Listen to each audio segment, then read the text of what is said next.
In memory of John Taylor, third president of the Church of Jesus Christ of Latter-day Saints, 1877 to 1887. Born in Mythenthrope, Westmoreland, England, November 1st, 1808. Died July 25th, 1887 in Kaysville, Utah.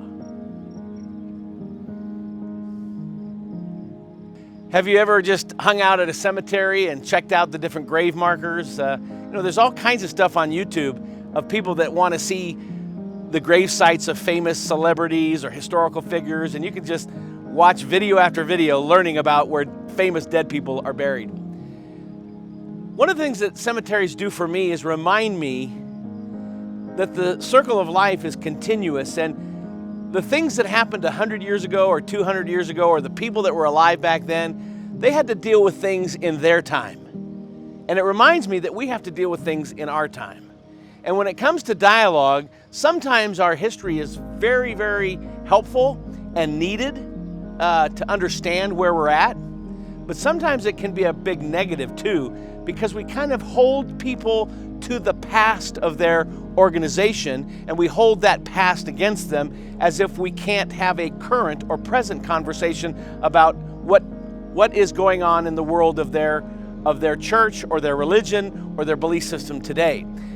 If I, as a born-again Christian, were to be judged by every historical Christian figure from Martin Luther in the 1500s to some of the great early fathers of the faith, if I was evaluated by everything they believed and said, you could accuse me of a lot of things, and it wouldn't be what I believed. So I think we need to afford one another in the process of dialogue about any issue, whether it's politics or cultural issues or religion and faith. We need to afford each other the privilege of saying what we believe or what you believe now. Hey, I understand that the Mormon Church teaches such and such. What do you believe as a practicing member of the Church of Jesus Christ of Latter-day Saints? I hear that evangelical Christians believe such and such, but as an evangelical Christian, what do you believe about that?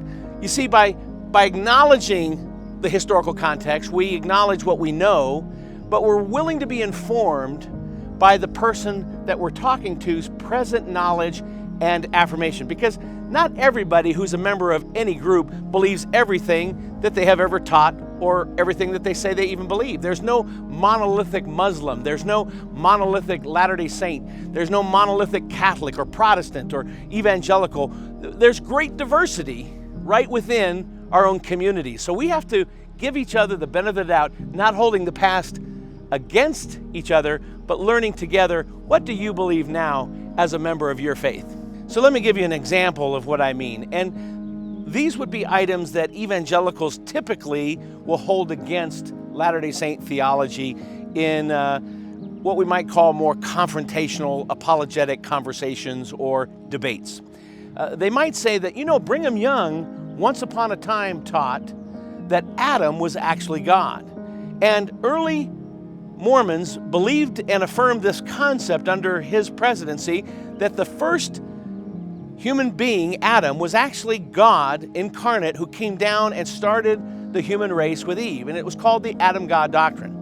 But in 1976, Spencer W. Kimball, the then president of the LDS Church, addressed this from a conference pulpit and said, that is not what we believe. It was a speculative theology.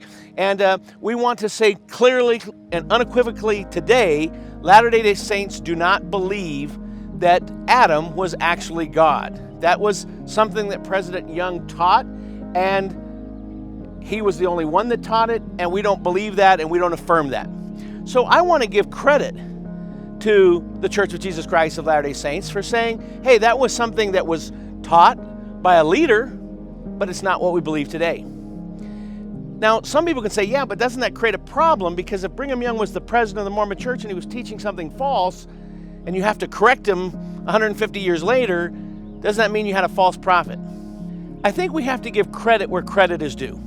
Because in some context, we want the Mormon Church, as evangelicals, to acknowledge some of these unique theological perspectives as maybe not their primary beliefs. And whereas they would want maybe for us to acknowledge certain things or change certain things, we can understand that.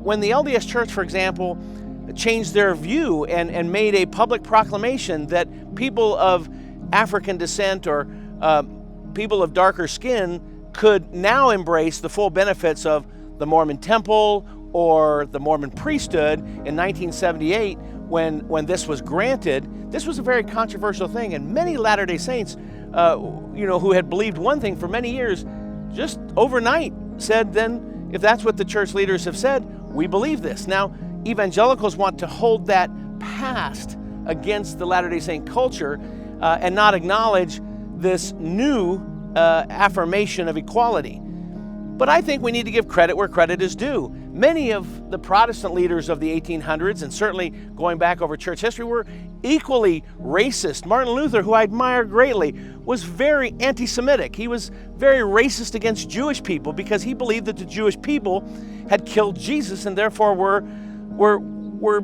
people that you should disdain and people that you should openly rebuke. You see, I don't want to be held by anybody's assessment of me as a Protestant Christian by what Martin Luther believed about the Jews, no more than I'm sure many Latter-day Saints don't want to be held to some of the comments that Brigham Young made about African Americans. You see, we can't let our past define our present without having a conversation right now about what we believe.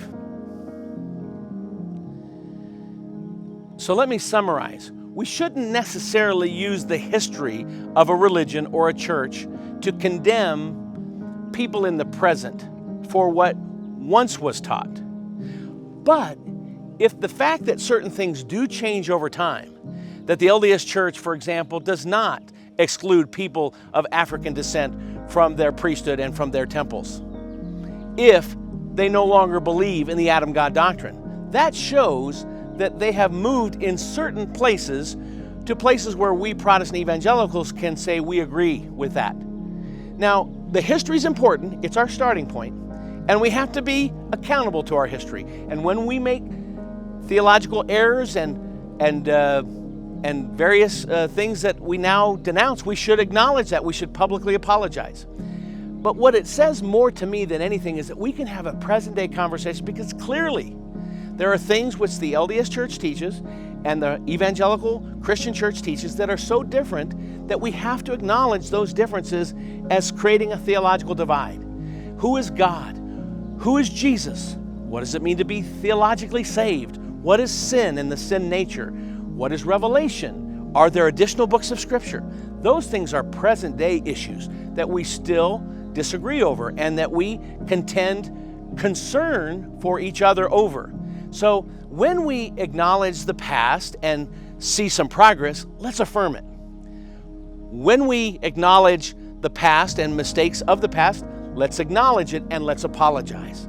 And then let's let the history of the past inform us, that we can have a present-day conversation where I can talk to my Latter-day Saint friend and not say, but Brigham Young said, but John Taylor said, but Joseph Smith said, any more than they might say, yeah, but John Calvin said, or Martin Luther said, or Athanasius said, and then we're fighting each other over issues that took place hundreds and thousands of years ago. Let's have a present dialogue of modern-day Latter-day Saints and evangelicals and people of all different persuasions talking about what they believe today and honor one another and respect each other enough to say, let's have a present-day conversation.